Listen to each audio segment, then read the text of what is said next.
Привет. Сегодня у нас по-настоящему детективная история. Мы попробуем разгадать, три главные тайны одного из самых загадочных народов Сибири. Народа Саха или якутов? Да.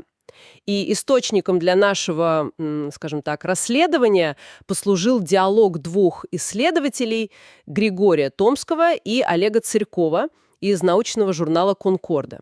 И миссия, я так понимаю, разобраться в вопросах, которые, веками не давали покоя историкам. Почему у народа Саха столько самоназваний? Саха, Уранхай, Кёнджона. Как несколько паспортов из разных эпох. Как их язык, невероятно древний, умудрился сохраниться в почти неизменном виде на такой гигантской территории? И третий, самый, пожалуй, интригующий. Да. Почему в их пантеоне богов мы встречаем имена реальных исторических правителей, включая самого Чингисхана? Ну что ж, давайте раскручивать этот клубок. И это действительно похоже на расследование, где улики разбросаны повсюду, в эпосах, в раскопках, в самом языке. И начать, я думаю, стоит с имен. Первое главное — Саха. В материале его сразу связывают с древними саками. Но ведь саки — это ираноязычный народ. А саха говорят на тюркском языке. Это не слишком смело? На первый взгляд, да. Кажется, просто созвучие. Но авторы приводят очень стройную гипотезу. В III веке до нашей эры империя Хунну начинает экспансию и вытесняет саков. На север и запад, верно? Да, и часть из них оказывается в Прибайкалье. А в те времена, знаете, принять имя более сильного, престижного соседа — это была обычная практика. То есть это был такой ребрендинг древних племен? Именно. Приходят умелые воины саки, и местные племена, чтобы, приобщиться к их славе, начинают называть себя так же. Этнонимы тюрк или татар распространялись похожим образом. Хорошо, но это внешнее заимствование, а может, есть что-то глубже? И есть. И это самое интересное. Происхождение самих древних тюрков связывают с пазырыкской культурой Алтая, а она, в свою очередь, сформировалась под сильным сакским влиянием. Так, и вот что любопытно. В древнекитайских хрониках прародина тюрков называется страна Со. Лингвисты практически уверены, что иероглиф Со тогда читался как Сак. Ничего себе! То есть, когда они говорят Саха, они, возможно, сами того не зная, ссылаются на предков, живших еще до нашей эры? Получается, что так. Имя не просто заимствованное, а унаследованное через общее тюркское прошлое. Хорошо, с этим именем картина проясняется. Но в их великом эпосе Аланхо постоянно звучит другое имя — Уранхай. Откуда оно? А вот тут мы перемещаемся из реальной истории в эпическую. И она, как оказывается, тоже хранит историческую правду. Прародителем народа в эпосе назван Уранхай-Саха Сарын-Тайон. И его прародина описывается как-то очень экзотически для Якутии, да? Совершенно. Бескрайняя степь, без единого дерева, озера высыхают от зноя, и животные, которых там никогда не было — львы, змеи, верблюды. Подождите, описание степи со львами — это, конечно, красиво, но звучит как чисто эпическая метафора. Есть что-то более материальное, что-то, что можно условно потрогать. Безусловно. Эта эпическая картинка — это точный адрес. Единственное место в Евразии, которое полностью соответствует этому описанию — это Прииртыще. Территория средневекового каганата кимаков. Именно. И китайские источники называли кимаков именно уранхаями. Но вы правы, одного описания мало, и тут вступают в дело археология и лингвистика. Так, и что они говорят? Самые ранние якутские погребения, например, в местности Манчаралахлах, поразительно похожи на захоронения кимаков. Похожи или идентичны? Практически идентичны. Железные стремена, орнаменты на конской сбруе, даже конструкция женских поясов — это уже не совпадение. Это прямая улика. Да, и это еще не все. Имена эпических героев, прародителей якутских родов Хатан-Хатамаллай, Балатой-Оххон. Что с ними? Это же практически название племен, входивших в кимакский каганат — Котан, Болот. Или вот еще. Один из якутских родов называется Сылан. Это прямая калька с тотемного имени кимаков Елан, что значит «змея». Да.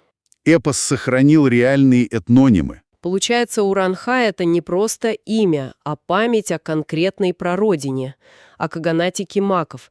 Куда же они делись оттуда? Со временем кимаки-уренхаи разделились. Восточная ветвь ушла в Монголию и была там почти полностью вырезана в войнах с потомками Чингисхана. А западная? А западная оказалась на территории современной Тувы, которая до начала XX века так и называлась Урянхайский край. Так, И вот тут есть поразительные свидетельства голландского историка XVII века Николаса Вицина.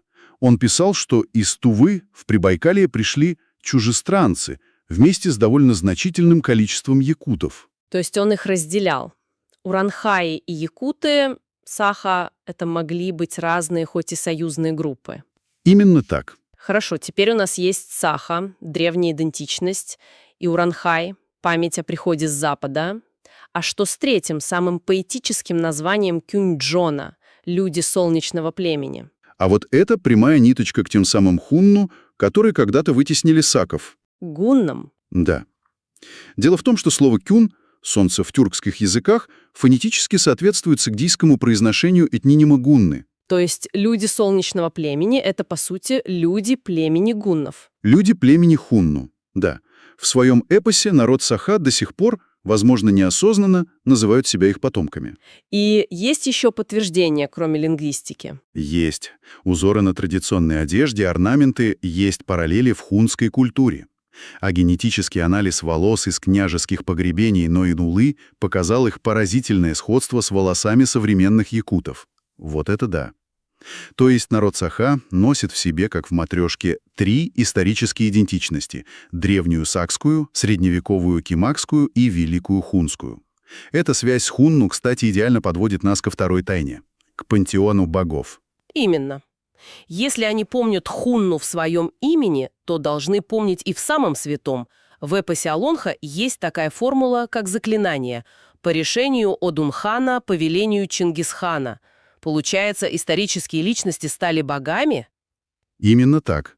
Обожествление великих правителей — это, в общем-то, довольно распространенный феномен. Их деяния приобретают космический масштаб в народной памяти. Совершенно верно. И здесь мы видим это в чистом виде. Адонхан — это, без сомнения, трансформированное имя основателя империи Хунну, великого Мода, или Модуна. А Чингисхан — это Чингисхан.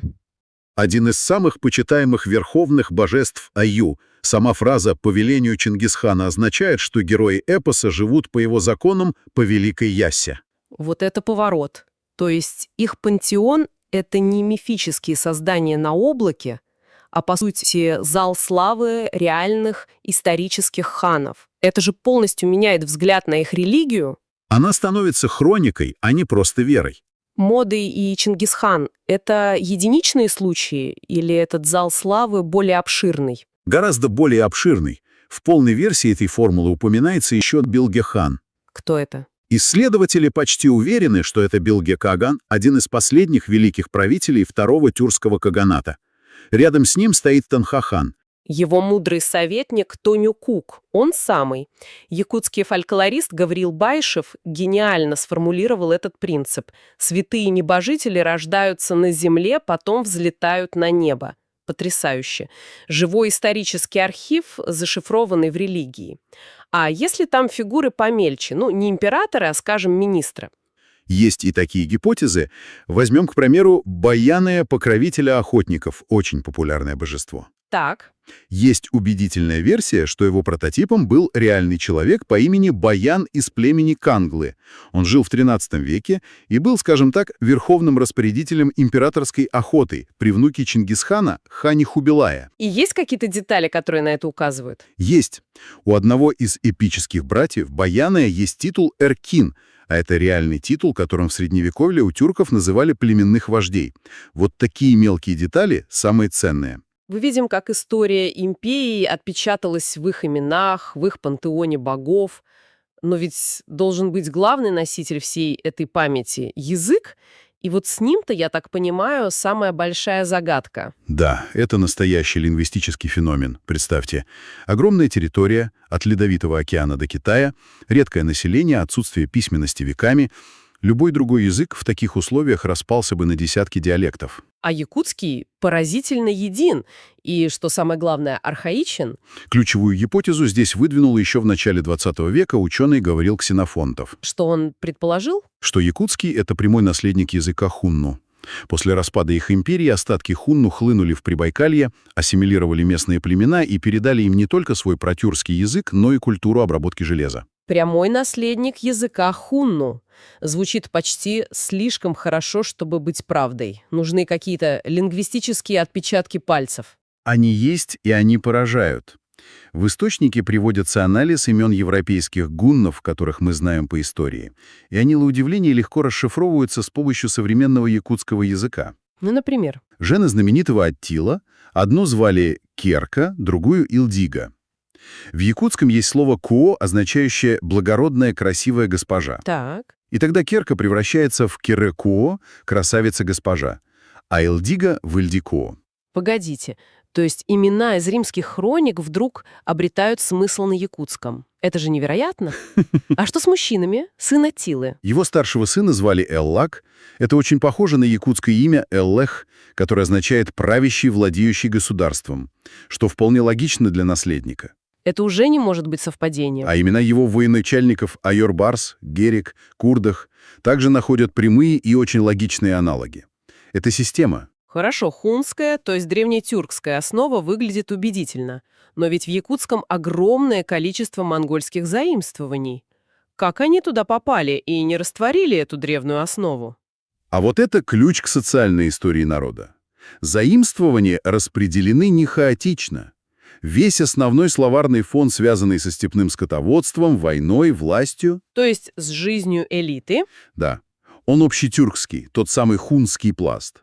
А вот монголизмы относятся к совершенно другой сфере. Это слова, описывающие таежный ландшафт, лесной охоту, сенокошение, стойловое содержание скота зимой, быть связаны с адаптацией к северу. То есть язык буквально сохранил отпечаток социального расслоения. Совершенно верно. Представьте язык как здание. Фундамент, несущие стены — это древнетюркский элитный язык.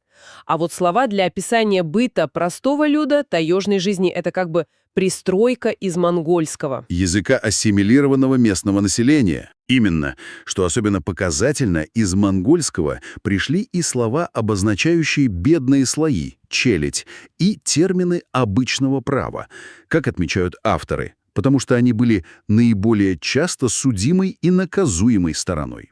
Язык — беспристрастный свидетель истории. Каков же современный взгляд на его структуру? Это что, такой законсервированный язык хунну? Это сложнейший синтез, уникальный сплав. Грамматически он близок к огузской группе. По лексике там есть и огузские, и кипчакские элементы. Есть очень древний индоиранский пласт. А уйгуры? Огромное влияние, да. Они, скорее всего, принесли религиозные термины, такие как «абасы» — злой дух и «оюун» — шаман. Но самое главное — его невероятная архаичность. Насколько филолог Герасим Левин подсчитал, 81% лексики из древнейших архонских рунических надписей VIII века имеет прямые параллели в современном якутском. 81%. То есть современный якутский школьник может понять смысл надписей, высеченных на камне 1300 лет назад, легче, чем носитель любого другого тюркского языка. Именно так. Это живой осколок древнего мира. Итак, подводя итог нашего расследования, что мы видим? История народа Саха — это не прямая линия от одного предка, а слияние множества бурных исторических потоков. Да, их имена — это память о саках, кимаках, урянхаях и великих хунну. Их религия — это пантеон реальных правителей степных империй от Мода до Чингисхана. А их язык — уникальный заповедник, сохранивший для нас речь древних тюрков. И вот что здесь поразительно, это то, как все эти нити — археология, эпос, лингвистика, китайские хроники — Записки европейских путешественников. И они честно подчеркивают, что это не окончательная истина, а рабочая версия, которая будет уточняться. Это живой процесс. И в завершении, как всегда, финальная мысль для размышления. В источнике есть одна очень интересная гипотеза. Предполагается, что окончательное формирование этой сложной культуры и религии с пантеоном ханов Могло быть делом рук легендарного прародителя Элли. Да. По преданиям, его предки были грамотными людьми из племен Канглы и кипчаков, служивших в Монгольской империи Юань и имевших доступ к ее архивам. К архивам. И это подводит нас к вопросу, а что если сохранение этой гигантской исторической памяти было не просто стихийным народным творчеством, а результатом целенаправленного, осознанного культурного проекта?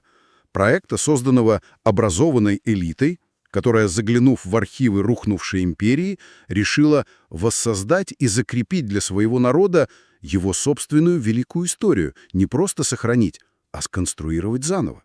Подумайте об этом.